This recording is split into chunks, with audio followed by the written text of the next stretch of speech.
benvenuti a questa edizione del nostro telegiornale. Vediamo subito i titoli. Beccato con una mazzetta, un funzionario del Dipartimento dei Beni Culturali della Regione aveva chiesto 1.000 euro a 2 imprenditori per sbloccare alcune fatture. 30 persone operate di cataratta in 2 cliniche catanesi rischiano di perdere la vista per un'infezione contratta durante l'intervento. La Procura ha aperto un'inchiesta per lesioni gravissime. A Messina assegnata la laurea alla memoria a Sara Campanella, la studentessa vittima di femminicidio. La forza della madre Sara era coraggio e libertà, nel suo nome anche delle borse di studio. Bomba carta esplode sotto casa dell'assessore palermitano Fabrizio Ferrandelli. Nelle stesse ore divampa un incendio in un alloggio sociale, ma Ferrandelli dice vado avanti. Aggredito a coltellate il parroco della chiesa del Carmine di Gela, Don Nunzio Samà, colpito durante la confessione, non è in pericolo di vita. Assalto a un'agenzia di viaggi da Cireale, bottino, 5.000 euro. 3 sono finiti in carcere, un quarto è ricercato. Da oggi in servizio a Catania 100 nuovi agenti della municipale, il comandante Peruga, preveniamo tante infrazioni. Torre del Grifo ha assegnato al Catania, il club del presidente Pelligri ha vinto l'asta per il centro sportivo con un'offerta da 5 milioni e mezzo. Il 30 ottobre l'aggiudicazione definitiva.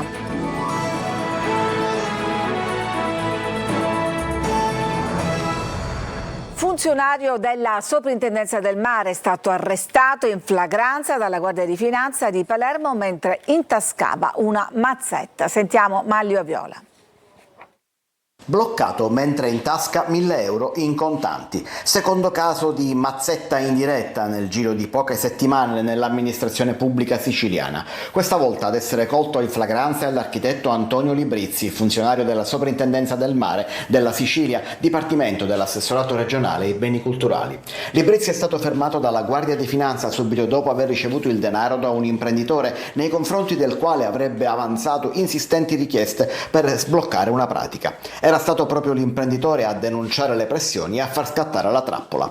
La notizia è divenuta di pubblico dominio quando questa mattina la Guardia di Finanza si è presentata negli uffici della Soprintendenza del Mare per effettuare una perquisizione e un'acquisizione di documenti delegata dalla magistratura in seguito all'arresto. I Baschi Verdi hanno prelevato anche i documenti di 2 diverse gare delle quali si occupava Librizzi e la documentazione relativa alle manutenzioni e al funzionamento degli uffici.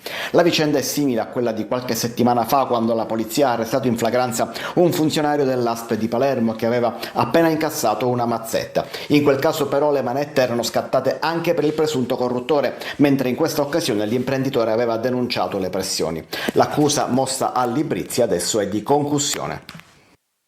A Catania 30 persone, ma il numero potrebbe crescere, sono operate nei giorni scorsi di cataratta, rischiano di perdere la vita a causa di un'infezione contratta proprio durante l'intervento effettuato in 2 cliniche private. La Procura ha aperto un'inchiesta per lesioni gravissime. Adelaide Barbagallo. Gravi danni alla vista con il rischio di perderla. Cresce la preoccupazione a Catania, dove una trentina di pazienti sono stati costretti a recarsi in alcuni ospedali dopo un intervento di cataratta eseguito in 2 cliniche private della città. Tutti, poche ore dopo, hanno accusato forti dolori e disturbi all'occhio per un'infezione contratta. La Procura di Catania ha aperto un'inchiesta. Il reato ipotizzato è lesioni gravissime. Molti dei ricoverati sono in prognosi riservata, uno al momento è cieco da un occhio, altri in via di ripresa, ma i medici al momento non escludono danni permanenti alla vista. 2 i centri privati specializzati cui si erano rivolti i pazienti per effettuare l'intervento considerato di routine e non particolarmente complicato. Diversi gli ospedali che adesso li hanno in cura. 6 sono al Policlinico, 4 al Cannizzaro, gli altri sono finiti al Garibaldi, al Centro Oculistico Europeo di Aci Castello, ma anche a Ragusa ed Enna. Per molti la diagnosi è la stessa, hanno contratto il batterio Enterococcus fecalis, ma potrebbe esserci anche un altro batterio ad aver causato l'infezione. Le analisi sull'acqua fisiologica utilizzata durante gli interventi hanno dato esito negativo. Sotto la lente di ingrandimento ci sono dunque i cristallini impiantati e le sale operatorie dei 2 centri privati coinvolti. Una delle 2 cliniche in una nota comunica di aver avviato un'indagine interna sui prodotti e le attrezzature utilizzate. L'associazione Codacons ha lanciato una task force medico-legale e un'azione collettiva a difesa dei pazienti. Il caso, che è un'emergenza sanitaria, è stato segnalato anche al Ministero.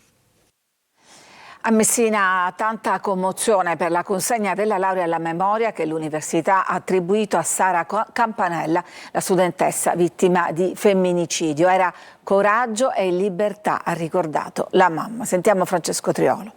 Conferisco a Sara Campanella la laurea triennale in tecniche di laboratorio biomedico con voti 110 su 110 e lode.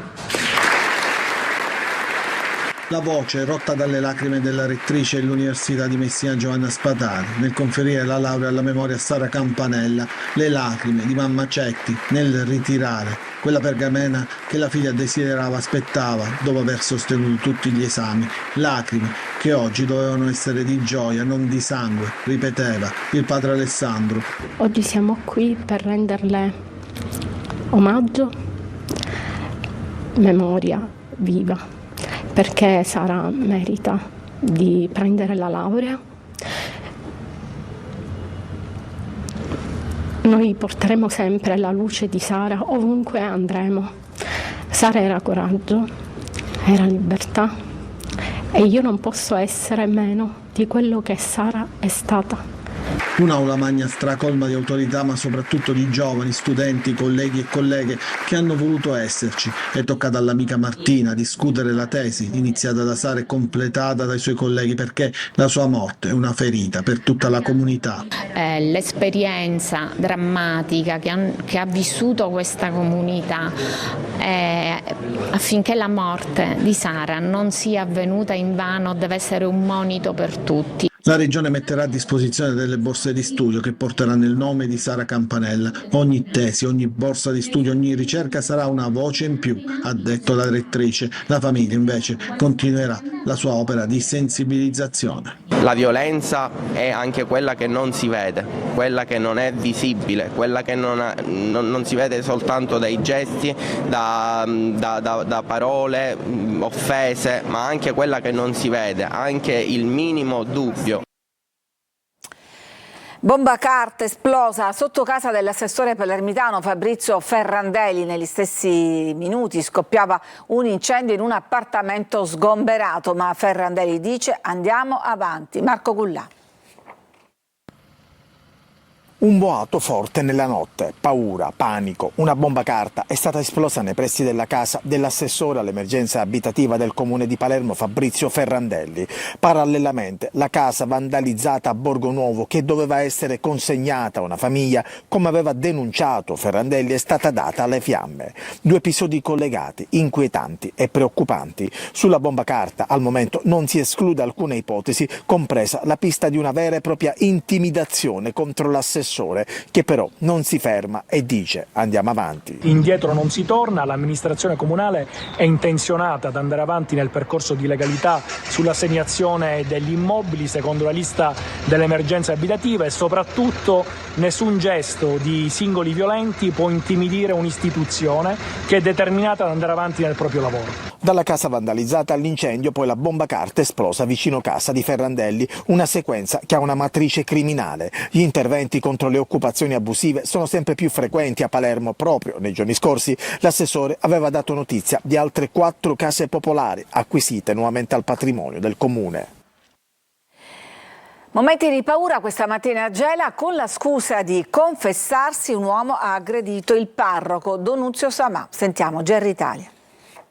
Una mattina di terrore nel cuore del centro storico di Gela, dentro la chiesa del Carmine in via Cairoli. Un uomo raggiunge la sagrestia e si avvicina al parroco con la scusa di volersi confessare. Pochi istanti dopo l'aggressione. Secondo le prime ricostruzioni, il sacerdote Don Nunzio Samà è stato colpito all'addome, probabilmente con un coltello o un oggetto appuntito. Ferito di striscio, è riuscito a chiedere aiuto. A dare l'allarme è stata una fedele che ha sentito le urla provenire dalla sagrestia. Subito dopo sono arrivati i sanitari del 118. Il sacerdote è stato trasportato all'ospedale Vittorio Emanuele, dove è stato stato medicato e sottoposto a TAC. Le sue condizioni non destano preoccupazione. La chiesa era aperta per l'adorazione e in pochi minuti si è riempita di residenti e commercianti accorsi per capire cosa fosse successo. È entrato dalla chiesa e poi è andato in sacrestia.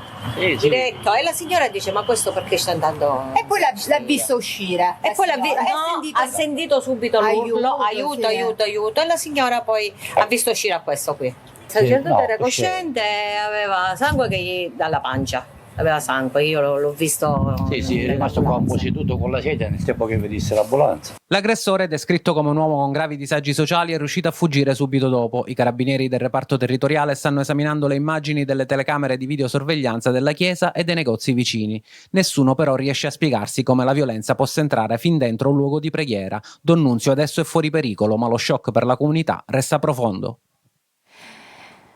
Nuova rissa all'Olivella, la zona della Movida palermitana dove è stato ucciso Paolo Taormina. Le zone rosse hanno garantito però un intervento immediato della polizia. Maglio Viola.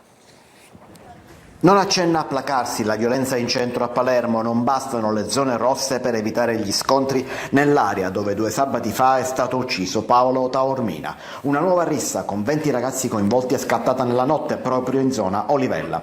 In 20 se ne sono date di santa ragione, ma stavolta è scattato il sistema di controllo. All'arrivo delle pattuglie della polizia municipale, che erano poco distanti, è stato il fuggi-fuggi generale. Nella foga di darsi alla fuga i giovani hanno travolto gli agenti, uno dei quali è stato scaraventato a terra con violenza. Nella baraonda i poliziotti municipali sono riusciti a bloccare 2 dei contendenti. Si tratta di 2 marocchini di 22 e 27 anni che sono stati denunciati a piede libero. In base alle prime indagini, guardando le immagini di videosorveglianza, lo scontro sarebbe scattato fra 2 gruppi di extracomunitari frequentatori dell'area. Intanto continuano le indagini sull'omicidio del giovane barman assassinato dal reo confesso Gaetano Maranzano. Gli inquirenti sono sulle tracce del 7° giovane del branco dello Zen in azione quella sera. Si tratta del ragazzo schiaffeggiato davanti al locale della famiglia Taormina e andato a rifugiarsi fra le auto parcheggiate. Non è ancora chiaro se il giovane fosse realmente col gruppo dello Zen. Certamente parlava a lungo con Vincenzo Viviano, l'amico di Maranzano, ultimo denunciato per falsa testimonianza ai PM prima che scoppiasse la rissa.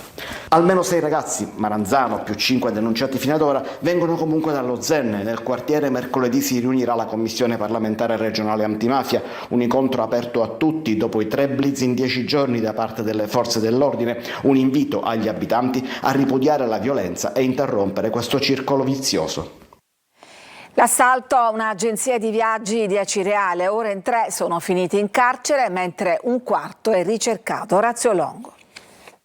Si vede un uomo col casco scendere da uno scooter ed entrare con sicurezza all'interno di un'agenzia di viaggi in pieno centro ad Acireale, nel Catanese. Subito dopo le immagini ci propongono la fuga di alcune persone che spaventate escono dal locale e corrono via. Quindi la ricomparsa dello stesso uomo di prima che sbuca fuori velocemente con qualcosa in mano mentre sale di nuovo sullo scooter e fugge via con l'aiuto di un complice. Quello che è successo all'interno dell'agenzia, secondo la ricostruzione degli inquirenti, è una rapina consumatasi in brevissimo tempo per un valore complessivo di 5.000 euro. Era il 27 maggio scorso. Adesso 3 persone sono state raggiunte dal provvedimento di custodia cautelare in carcere. Una di queste sarebbe stata armata di coltello. Ad aiutare nelle investigazioni i carabinieri della stazione di Guardia Mangano, le immagini delle videocamere di sorveglianza del centro città e delle frazioni. In particolare, con l'analisi dei fotogrammi è stato ricostruito il percorso compiuto dai malviventi sia per arrivare al luogo del crimine sia per fuggirne via, consentendo agli investigatori di dare un nome ai presunti rapinatori accusati di rapina aggravata e lesioni personali. Un quarto complice risulterebbe ricercato.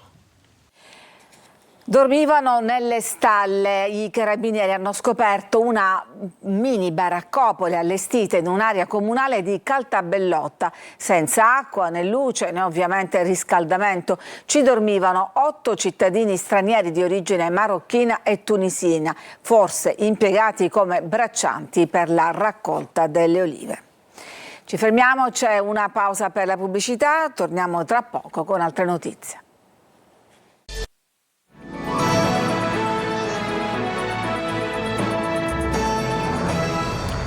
Il bracconaggio nelle aree protette della Piana di Gela è ormai fuori controllo, un vero Far West, denuncia il WWF, che documenta la presenza di cacciatori in aree protette nonostante i divieti. Il WWF segnala inoltre la presenza di vedette che avvisano i cacciatori al momento dell'arrivo delle guardie.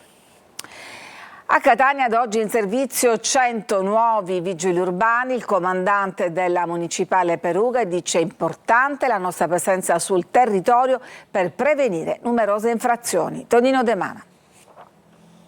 Il primo elemento che consente di fare la prevenzione sul territorio è la presenza. Se noi siamo sul territorio preveniamo tante infrazioni. Arrivano i rinforzi, eccoli, i nuovi vigili urbani che vanno a potenziare numericamente un corpo in passato in sofferenza, anche se all'inserimento dei 100 nuovi agenti bisogna sottrarne i 45 vigili andati in pensione. Catania, il sindaco Trantino e con lui il comandante della Polizia Municipale Peruga tirano un sospiro di sollievo in una città dai 1000 problemi, su tutti la viabilità caotica, il parcheggio selvaggio e l'abusivismo commerciale. Le criticità maggiori stanno nella carenza di stalli di sosta, perché ci sono troppe macchine in giro, quindi poco utilizzo dei mezzi pubblici, grande utilizzo del mezzo privato, e questo porta, specialmente in alcune fasce orarie di punta, a fenomeni di congestione importanti, addirittura a volte anche di saturazione, cioè le strade per le dimensioni che hanno, per le caratteristiche che hanno, non sono in grado di assorbire questo volume di traffico. Sosta selvaggia,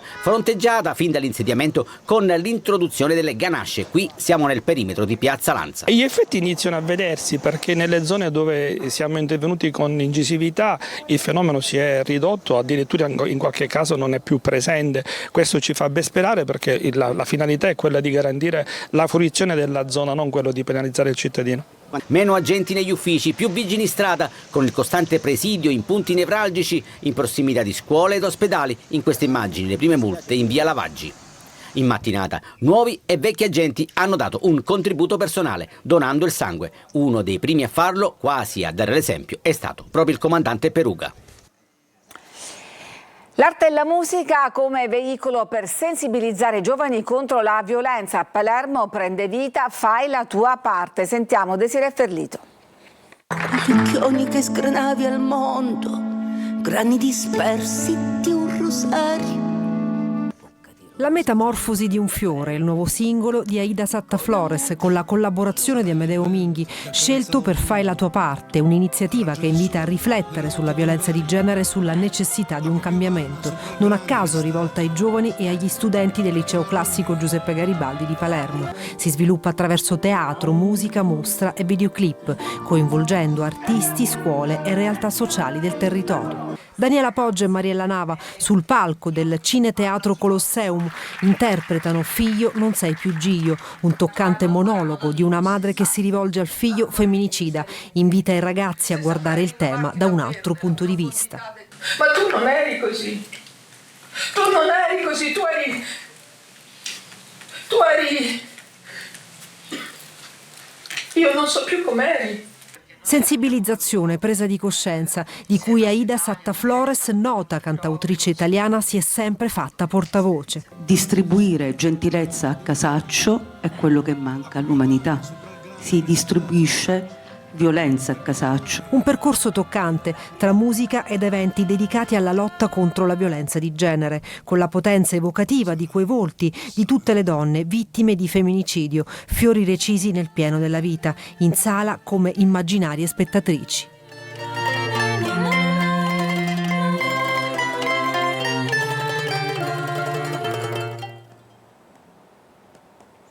Ci fermiamo, c'è ancora una pausa e poi torniamo con la pagina sportiva per raccontarvi del Catania che si è aggiudicato l'asta per Torre del Grifo. A tra poco.